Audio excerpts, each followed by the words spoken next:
السلام عليكم ورحمة الله وبركاته. وهذا سلامي ملو الباجوتان.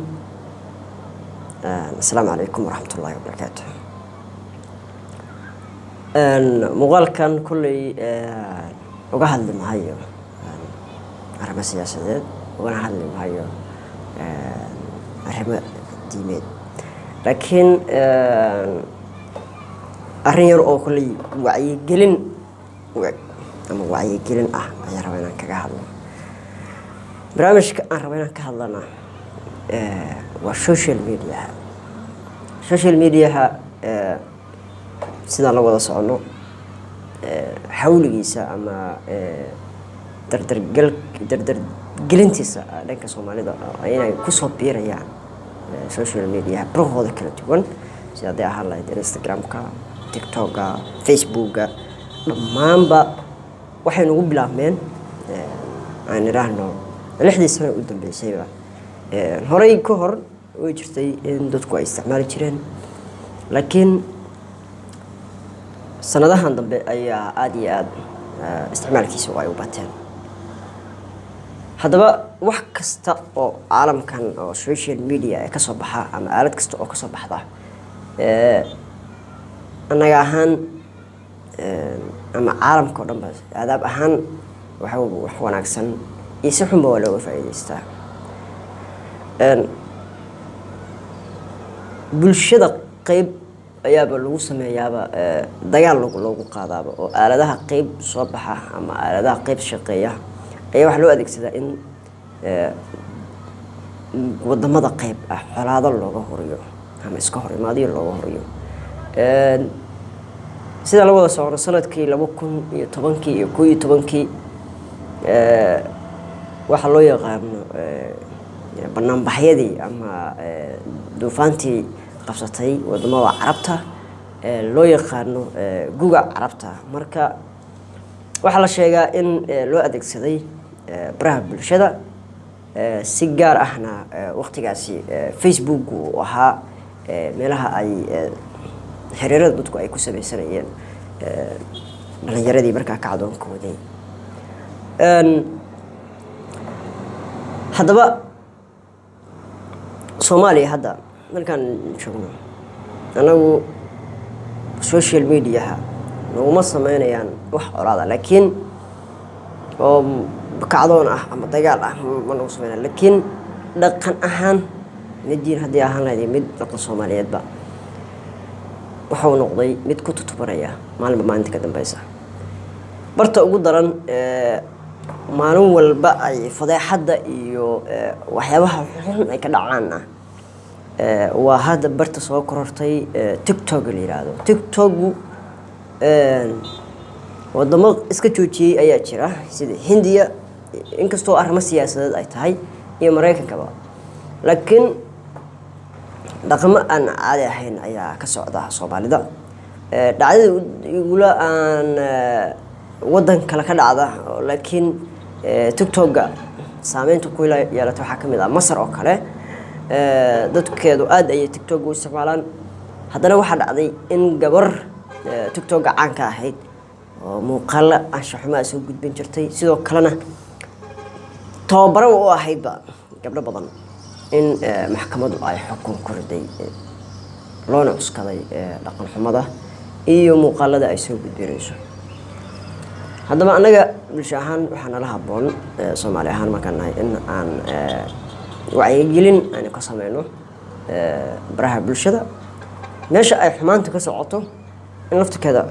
wacyigelinta laga wado sidoo kalena si guudba looga hadlo haddaba sidee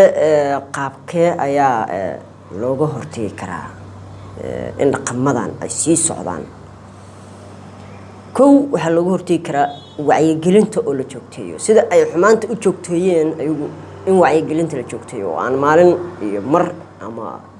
bishii mar wax aan la soo gudbin laakiin maalin alla kana wacyigelintu ay socoto ay ku wanaagsan tahay sidoo kalena ay la sameeyo wacyigelin marka baraha bulshada laga sameeyo sidoo kale la sameeyo wacyigelin bulsheed oo ah in fagaara ka hadal lagu wacyigeliyo dhalinyarada waxa sameeynaya waa dhalinyarada ma aha dad waaweyn dhalinyaro un baa wacyigelin karta dhanka kalena dadkan aan u jeedno maalin walba baraha bulshada soo galaya waxyaabaha ay raadiyaan waxa ka mid ah like-ta inay raadiyaan followers raadiyaan kuwaasna inaan loo saarin laakiin marka ay maalin walba ay helayso gabadhu ama wiilba labadaba xumaanta waa sameeyaan ay helayso ama uu helayo followers badan uu kusoo xirmay markii uu dhaqan anshax xumo sameeyo sidoo kalena uu sameeyo wax uu soo gudbiyo uu ka helayo community follow kala duwan filcilin kala duwan ka helayo uu ka helayo followers ki helayo wuxuu u baahnaa uu helayo uu ku sii dhiiranaya inuu sii socdo oo sii wado laakiin marka aynu sameeyno wax loo yaqaan inaan naga ahaan ama dhalinyaro ahaan ama dadka TikTok Facebook Instagram ka isticmaala ay joojiyaan in ay wixii u baahnaa ay saasiin sida followers oo aan follow la yiraahdo qofkaas oo kale lofta aan loo saarin aan like la yiraahdo comment aan laga bixin wuxuu qofkaas dareemayaa waxaan inaan la jeclayn aan la rabin aan la dareenin aan la xiiseenin markaas wuxuu sameeyaa inuu ka waantoobo ama inuu bedelo qaabka uu la yimaanayo marka waxa arkaysaa qof social media ayr ku soo galay oo soo xishoonaya soo galay muddo kadib waxa arkaysaa isagoo bilaa xishood ah oo wax uu ka xishoonaya lahayn midda saddexaad oo aan isdhihi karo waa lagu yareyn karaa kulay koortag iyo yareyn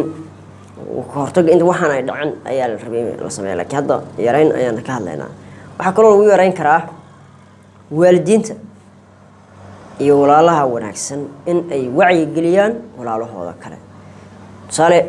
qofkan guri ayuu ka soo kacaa ma aha qof madalda ka soo kacaa waa inuu dadkaas uu la nool yahay waa inay sameeyaan in qofkan lagu wacyi geliyo laga wacyi geliyo waxyaabahan uu sameynayo muuqaalada xun ama dhaqanka xun uu sameynayo inkastoo waalidiintu haddeertaan ay marayaanba marxaladda barbaarinta carruurta ay ka marayaan waalidiinta qaar waalidiin wanaagsan way jiraan oo badankood waalidiinta oo wanaagsan yihiin laakiin waalidiinta cabsi ay carruurtooda ka qabaan ayaa waxay marayaan inay yiraahdaan war haddii gabadhayda iyo wiilkaygu ay guriga iigu soo hooyanayaan oo ii seexanayaan oo iiga soo kacayaan alxamdulillah ay marayaanba laakiin waalidku markasta ayuu quusan carruurtiisa waalid ha u sameeyo waxa la yiraahdo dhiirigelin oo ay yiraahdo waxaan iska daa noloshu dhan kale oo ay ka wanaagsan tahay uu tuso sidoo kalena waxyaabaha xun uga digo dhaqan ahaan inaysan diin ahaan ku wanaagsaneyn Soomaali ahaan aysan ku wanaagsan oo waxaan dhaqankan ahayn waalidiinta ayaa looga baahan yahay walaalka hadduu xun yahay oo dhaqankan uu ku jiro waa inaadna sidoo kale aad u sameysaa in walaalka aad nasteexa ama u naseexaysaa oo tiraahdaa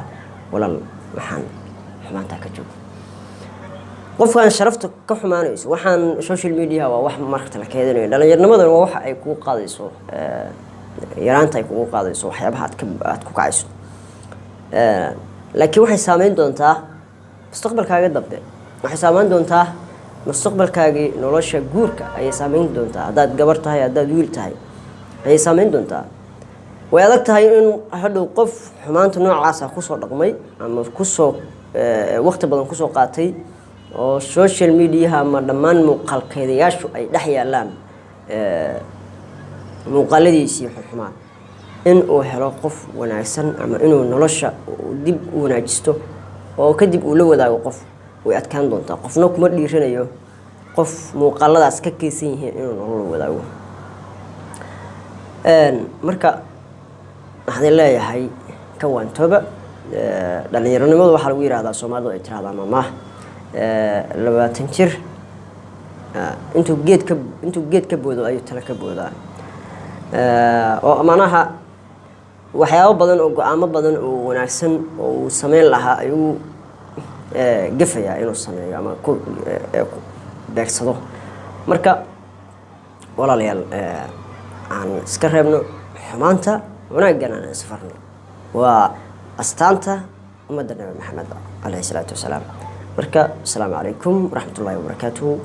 intaan dib u wada kulmi doonana waxaan leenahay nabad ku waara